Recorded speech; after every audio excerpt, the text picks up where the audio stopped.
What I know for sure is that speaking your truth is the most powerful tool we all have.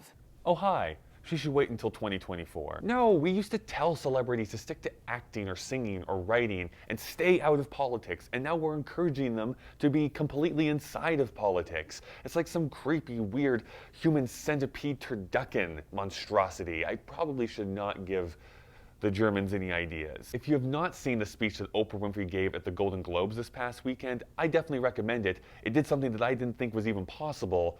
It made the Golden Globes relevant. And as John Cena would say, fine speech. But so many people jumped onto this bandwagon of whether or not Oprah Winfrey was going to run for president that no one really stopped to listen to what she said. 2017 was eye-opening, partly because of the Me Too movement, but also generally because people felt safe to share their stories. These were often tough and hard to hear, but they were absolutely necessary. Oprah herself has a story like that, which she has shared in the past. Born into poverty, got pregnant at 14, and eventually lost that child. I greatly empathize with that story. I suffered my own physical and sexual abuse as a child, which has greatly affected me as an adult.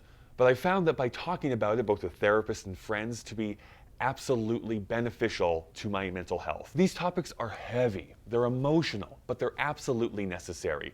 Oprah's talk show popularized this need to talk of yourself, to share those past experiences way before YouTube was even a thing. And I can understand the criticism that she sometimes faces that leading with emotion instead of facts is not always the best solution. However, we are human.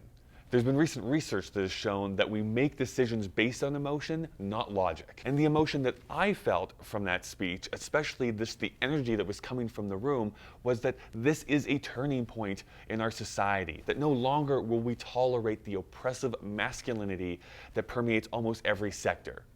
At least in Hollywood. Oprah calls out the fact that the Me Too movement encompasses people that are not just celebrities. These are people that work in factories, in medicine, in politics, and their stories may not be as widely shared, but they suffer just the same. Oprah is a populist. Even with her immense wealth and fame, the vast majority of her speech was about other people.